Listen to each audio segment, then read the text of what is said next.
September 11th, 2025, here in Terlingua, Texas on the Homestead. Things are moving along. I've been collecting these yucca, these dead yucca trunks, and I want to make a raised bed with those. So that's been fun looking around here for ones that have fallen. You can see there's a live one right there. There's a bunch of yuccas over there.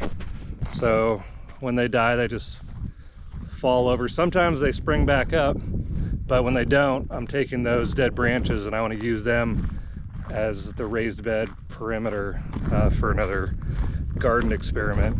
So one thing that I think I'm ready to do after being here for a year is figure out where a potential home site would go. This is a 100-acre property, so there's a lot of room, but there was a ton of rain a couple months ago, and that everything down there, down the bluff, was underwater. So let's just go over here for a second. You can see the field of grass with the sunflowers in the background. So this was all underwater about a foot or so. And now the grass is loving it. So that's good, but not a place to put a home, shelter. So I was looking around and I noticed there's this one spot that if you got close enough to the neighboring property, but not obviously on it, you could see Hen Egg Mountain, which is one of my favorite mountains to look at out here. I don't know if you've heard me mention Sawmill before, Hen Egg, but they're two beautiful mountains, and from a lot of the property, Hen Egg isn't in full view. You might be able to see part of it, but it's not in full view. So I've thought about trying to find a place where you could really see it, and that was out of the floodplain. So we have two little objectives, and I think I'm lost now. I tried walking over here, but I think I got distracted, and there's no way for me to get over to the next area. But I love this grass right here. It stays pretty short. I don't know what it is, I'm still learning. But this is, I did a little trimming, you can see here, to get to this desert hackberry. This is one of those desert berry, some people call it a shrub or a bush, but this is like 10 feet tall. All right, let me go backtrack and figure out how to get that to that place I was showing you. But as you can see, we're on the other side of the road, on the west side of the road, and I have less property over here, but it's out of the floodplain. There's still water flow from all the watershed to the west of me, so water still does sheet over, but it doesn't meet the watershed down there.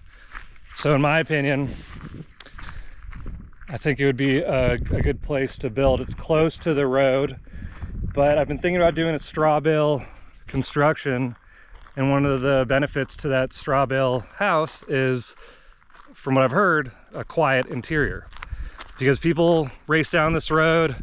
There's people who live way back there, and it takes them a long time, so they're going pretty quick, and it's just kind of loud. So there's no problem with that. That's the way it is.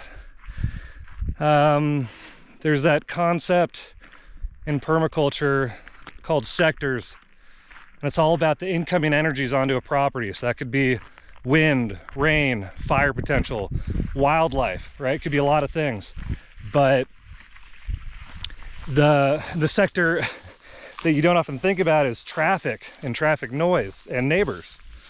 And so after being here for a year, I've gotten to see that, during peak tourism season, there's tons of people going back there, especially groups of motorcycle riders.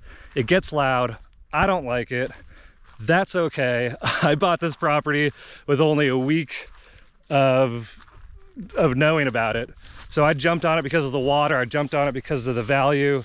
I jumped on it because of all these trees and the greens and the bushes and the grasses.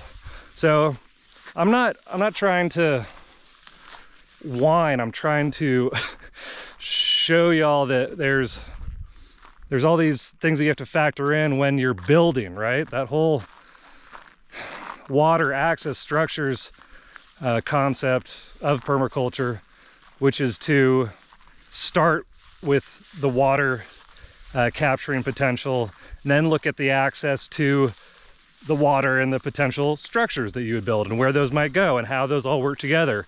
And starting with those fundamentals helps get you in a better place, a more sustainable long-term place. So yeah, so we're on the west side of the road now. You can see it's very green and grassy. This is where the water sits for a little bit, but it never gets super flooded like it does down there. So here's my idea. We're coming up to this little spot here. I'll turn you around again. I hope nobody gets nauseous from this camera turning. But we're kind of entering more of a dry area, which signifies less water sitting.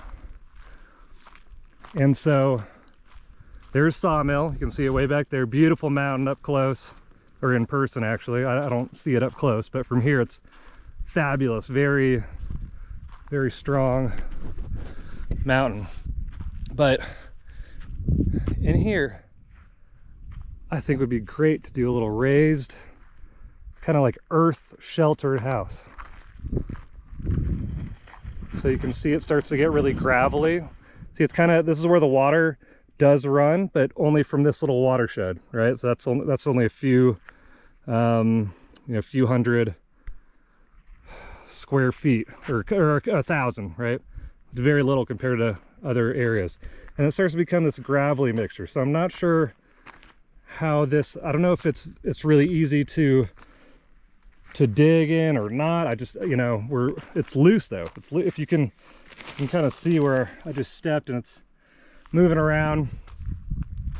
I have the ocotillo or ocotillo right there, but not a lot of plants that I would be disturbing compared to doing stuff otherwise. But if I could build something, in one of these little, well, I guess I'm too far now, but I think we're gonna go over here. Somewhere that is shaded by the western sun. So right now, that sun, I don't want to blur you out, but it's, it's about 5 o'clock. That sun's still up there. It's the hottest time of the day. And I want to be on the east side of a hill or a mountain or any kind of structure that's going to provide shade. So, going down here, I could see building something with a roof that would come off, that would be on top of the main roof, if that makes sense. So I'd have like a dual roof system here, and I would be kind of sunken in. And we're facing west now, right? So that sun is gonna set over there. So that's one of my ideas. Wanted to get out here and start really thinking about where I'm going to do this, because I'm tired of living in a camper. It's not what I came here to do. I want to build something. Now's the time to think more about what that's going to look like, where's it going to go, what's it going to be made of. And this is part of the process, doing the site selection. So there's also opportunities over there. It gets a little thick, but this is the idea of doing it out of the floodplain, away from sitting water. But oh, look who came to join us. Do you think I was lost? Out of the floodplain, not in the water, and not having to cut down a bunch of stuff to start building, so a bunch of plants. But also understanding that the plants usually want that shade too. So trying to compromise in the middle where I'm redoing a spot that would allow me more permanence, so that I could keep trying to steward this land and provide it with more water, more bounty, everything good.